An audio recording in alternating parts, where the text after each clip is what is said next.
Ergonomics is the science of making humans and machine work together most efficiently, especially in the workplace. An ergonomic design is one that offers a worker comfort while using it.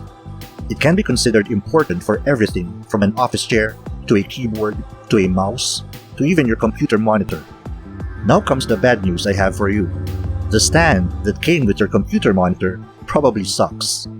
Yes, it will hold up your screen and stand on your desk, no question there. But most stock monitor stands are so simple that they lack options for your comfort, safety, and efficiency. In other words, they are not designed for ergonomics. The good news is you can remove these stands and instead set your monitor on a monitor mount. The only prerequisite is that your monitor should be VESA compatible, which most modern monitors already are. Now, I have already explained and showed in a previous video the awesome benefits of switching to a monitor mount and reconfiguring your computer or laptop setup to be more ergonomic. You can watch that video through the link above, or if you don't see it, through the link in the description below. Now in this video, I'm going to address 3 questions. 1. What is a reasonable price for a monitor mount? 2. What are some tips to choose the right mount? And 3. How do you install one?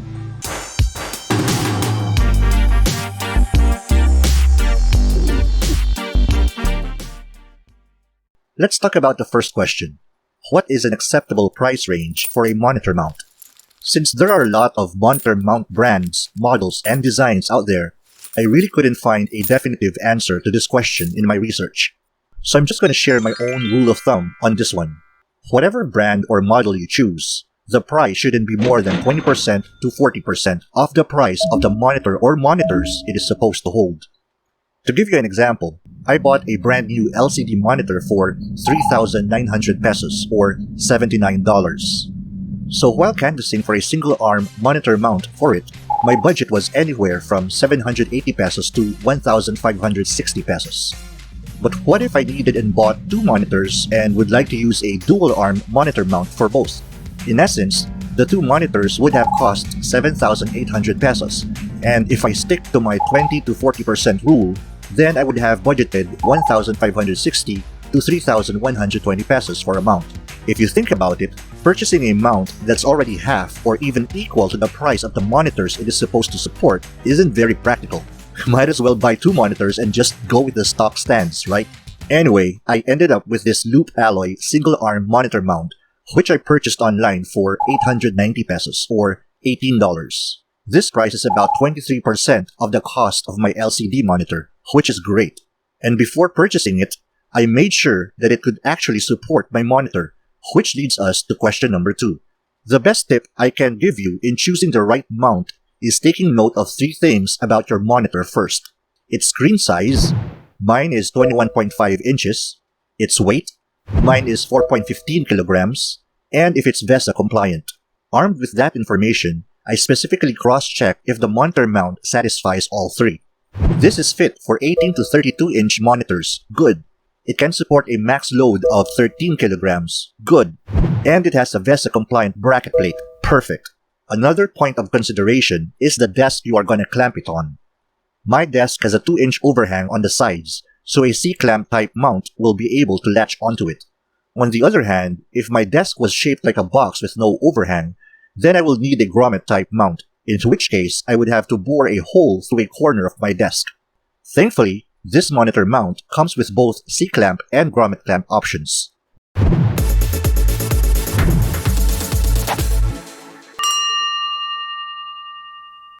Like I said, I ended up purchasing this loop alloy monitor mount because of the research I did in question 1 and 2. Now, it's time to answer question 3 by showing you how to install a monitor mount the proper way. Step 0 is to lay everything out so we can cross-check the package contents with the supplied parts list section of the user manual.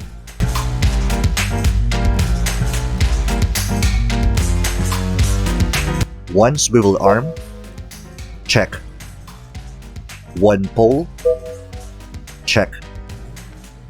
One VESA compliant plate? Check. One clamp brace?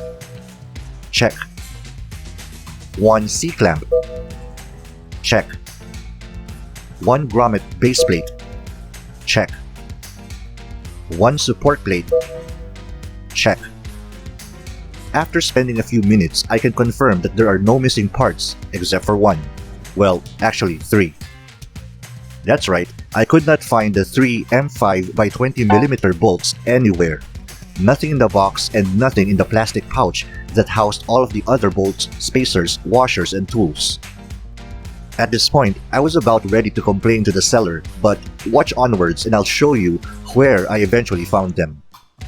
Step 1 is installing the pole to your desktop. There are 2 ways to do this. Option A is a desk clamp install, and B is a grommet base install. Since my desk has a overhang, I'm gonna go for option A. If your desk has no overhang, then you should go for option B. We install the C-clamp brace to the pole using 3 pieces of M5 by 20mm bolts. Yes, the same 3 bolts I mentioned earlier that I could not locate. Turns out that they are screwed into the base of the pole to begin with. Well, the manual definitely said nothing about this.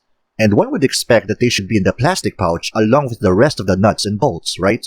Anyway, let's join these parts together and tighten with the provided Allen key.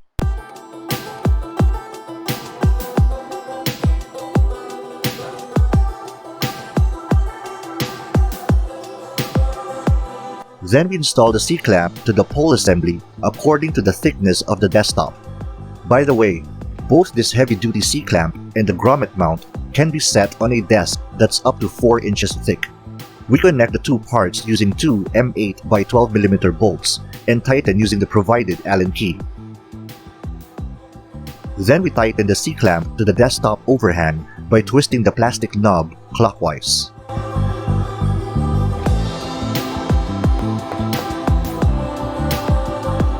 Step 2 is installing the swivel arm to the pole. The manual just says place the swivel arm over the pole and tighten with the Allen key. But what it doesn't say is to remove the plastic cap on top, so we can slide in the circular wire clip first. This also doubles as our Allen keys and wrench holder that came in with the product.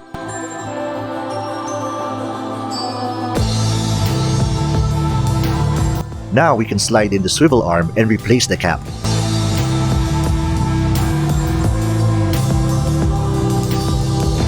Then we can tighten the swivel arm. This is the part that determines how high or low you would want your monitor to be. Loosen the nut, adjust up or down, then tighten the nut. And because the tools holder is conveniently within reach, it's so easy to make adjustments anytime. Then we snap on the 2 wire clips along the arm.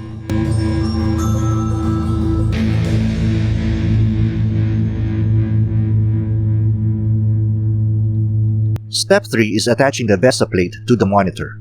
With the monitor facing down, let's remove its stand. We won't be needing it anymore. Since my monitor has a flat back, I attach the plate with the 4 M4 by 12mm bolts. However, if your monitor has a curved or recessed back, you will need to use the 4 M4 by 30mm bolts instead. And also use some or all of the 8 pieces of M8 spacers to offset the curvature of your monitor. Step 4 is sliding the monitor to the head of the swivel arm. We do this by removing the security nut first. Then slide in the grooves of the plate through the panel of the swivel arm head. Then we lock everything with the security nut. Step 5 is making the necessary adjustments. Specifically to the height of the monitor, its vertical angle and horizontal angle. Step 6 is managing the power and video cables through the wire clips and storing the Allen keys. Finally, you can enjoy looking at your monitor at the right height, at the right angle, and with the peace of mind that it will have to take the entire table to collapse before it collapses. This is HanDIYman 007. Thanks for watching, and you can do this.